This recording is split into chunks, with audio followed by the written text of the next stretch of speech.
এই সময়ত ভাৰতৰ বাহাদুৰগড় নামৰ চহৰত এগৰাকী বৃদ্ধাই বসবাস কৰিছিল। তেওঁৰ ওচৰ চুবুৰীয়া সকলো মানুহে তেওঁক মৰমতে আম্মা বুলি মাতিছিল। এদিনাখন আম্মাই গেলামালৰ বস্তু কিনিবলৈ ওলাই গ'ল। তেনেতে তেওঁ দেখিলে যে এগৰাকী দুখীয়া মহিলাই ৰাস্তাটো অকলে চাফা কৰি আছে। বেচেৰী মহিলাগৰাকীয়ে পিন্ধি থকা শাৰীখনো ফটা। আম্মাই তাইৰ ওচৰলৈ গৈ সুধিলে, হেৰা, তোমাৰ নাম কি আৰু তুমি ক'ত থাকা? তোমাৰ শাৰীখন কেনেকৈ ফাটিল? বেচেৰীয়ে উত্তৰ দিলে, আম্মা, মোৰ নাম লীলা। যোৱা সপ্তাহত খৰখেদাকৈ ওলাই যাওঁতে দুৱাৰৰ লোহাৰ সৰু টুকুৰা এটাত লাগি মোৰ শাৰীখন ফাটি গ'ল। মই মোৰ স্বামী আৰু আমাৰ এটি সন্তানৰ সৈতে এই চহৰৰ পশ্চিম ফালে থকা এটা শ্ৰমিকৰ আৱাসত বাস কৰোঁ। মোৰ স্বামীৰ ওচৰত পইচা পাতি নাই কাৰণে তেওঁ আমাক খুৱাব মেলিব নোৱাৰে আৰু দৈনন্দিন লাগতিয়াল অন্যান্য বস্তুও আনি দিব নোৱাৰে। গতিকে দুবেলা দুমুঠি খাবলৈ আৰু মোৰ সন্তানক ডাঙৰ দীঘল কৰিবলৈ মই কঠোৰ পৰিশ্ৰম কৰিবলগীয়া হৈছে। আম্মাই আকৌ সুধিলে, তুমি কি কাম কৰা? লীলাই উত্তৰ দিলে, প্ৰতিদিনে ৰাতিপুৱা আৰু গধূলি মই পুৰণি কাপোৰ, কাগজ, প্লাষ্টিক আৰু ৰাস্তাত সিঁচৰতি হৈ থকা বিভিন্ন বস্তুবোৰ সংগ্ৰহ কৰি বিক্ৰী কৰোঁ। তাৰ পাছত ৰাস্তাবোৰ চাফা কৰাটোও মোৰ কৰ্তব্য। আম্মাই আকৌ কৌতূহলেৰে সুধিলে,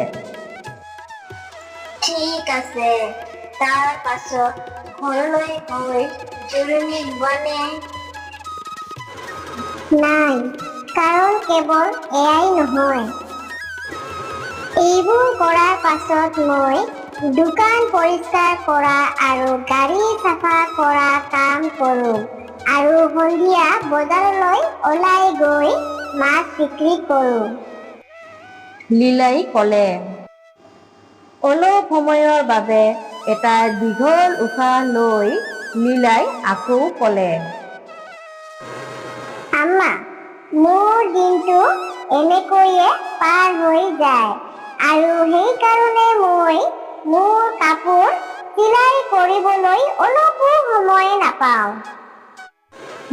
আমাৰ হাতত নতুন কাপোৰ কিনিবলৈ ধন নাই। মোৰ সকলো সঞ্চয় মই আমাৰ ভাড়া ঘৰৰ গৰাকীক ভাড়া দিবলৈ সাঁচি ৰাখিব লাগে। লীলাৰ কঠিন জীৱন সংগ্ৰামৰ কাহিনী শুনি আম্মাৰ বৰ বেয়া লাগিল আৰু তেওঁ চিন্তিত হৈ পৰিল। ভাবি চিন্তি তেওঁ লীলাক সহায় কৰিবৰ বাবে সিদ্ধান্ত ল'লে। পাছদিনা আম্মাই তাইক অলপ টকা দি সন্তানৰ বাবে কিছু কাপোৰ কানি, খাদ্য আৰু কিতাপ কিনি লৈ যাবলৈ ক'লে। লীলাই গভীৰ কৃতজ্ঞতাৰে তেওঁক ক'লে, মই আজি নিজকে বৰ ভাগ্যৱতী যেন অনুভৱ কৰিছোঁ। আম্মা, আজিৰ দিনত আপোনাৰ দৰে লোকৰ সমস্যা বুজি পোৱা মানুহ পৃথিৱীত বহু কম। ভগৱানে আপোনাক যেন আশীৰ্বাদ কৰে, মই তাকেই প্ৰাৰ্থনা কৰিছোঁ।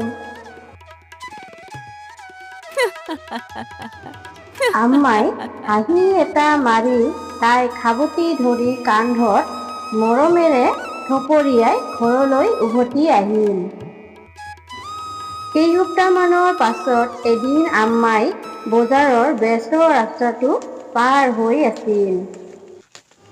এনেতে ঘপকৈ পিছফালৰ পৰা অহা এখন গাড়ীয়ে তেওঁক খুন্দা মাৰি দিলে।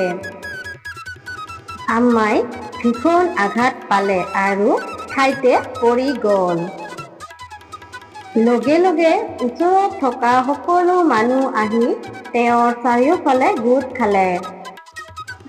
লীলাই সেই সময়তে একেটা ৰাস্তাতে কাগজবোৰ সংগ্ৰহ কৰি আছিল।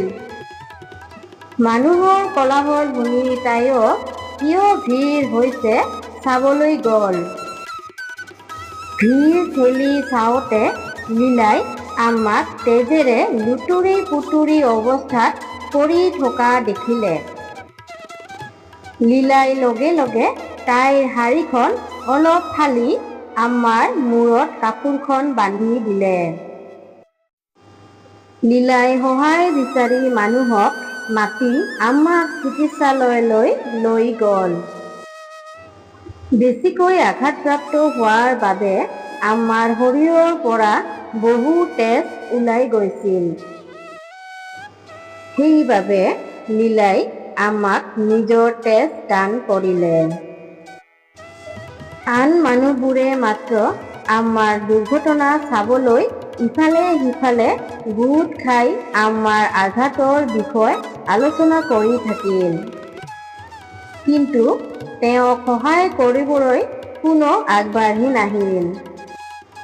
কেৱল লীলাইহে আম্মাৰ জীৱন ৰক্ষা কৰাত সহায় কৰিলে আৰু তাই আম্মাৰ বৰ যতন ল'লে।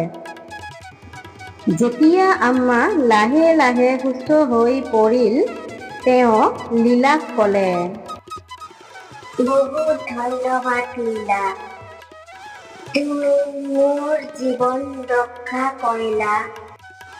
মই তোমাৰ ওচৰত চিৰদিন কৃতজ্ঞ হৈ ৰ'ম। লীলাই উত্তৰ দিলে, মই একো কৰা নাই আম্মা, মই কেৱল আপোনাৰ বিপদত সহায় কৰিছিলোঁ। ঠিক তেনেকৈ আপুনি মোৰ বেয়া সময়ত মোক সহায় কৰিছিল। নীতি শিক্ষা। নিস্বাৰ্থ কৰ্ম হ'ল দয়ালু মানুহৰ আটাইতকৈ ডাঙৰ শক্তি।